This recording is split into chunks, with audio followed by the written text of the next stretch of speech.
ንገሪ ወንድማችን አሁን እኔ መጀመሪያውን ትጨርሳለህ በዜማ ነው የምትመልሰው ዞሮ ዞሮ ትክክል አይደለም ዞሮ ዞሮ መግቢያው ጭራው ቆይ ካሜራ እሺ ዛሬ አንቺ አፊት ላይ ፈገግታል ውጣ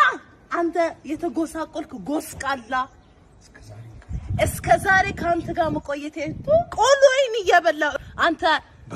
በሷም ገልቱ ሳቅን ሸፈን እሺ አንተ እድሜን በላኸው አንተ ብያለሁ ሄዳለሁ ሄድ የእናቴ ቤት ክፍት ነው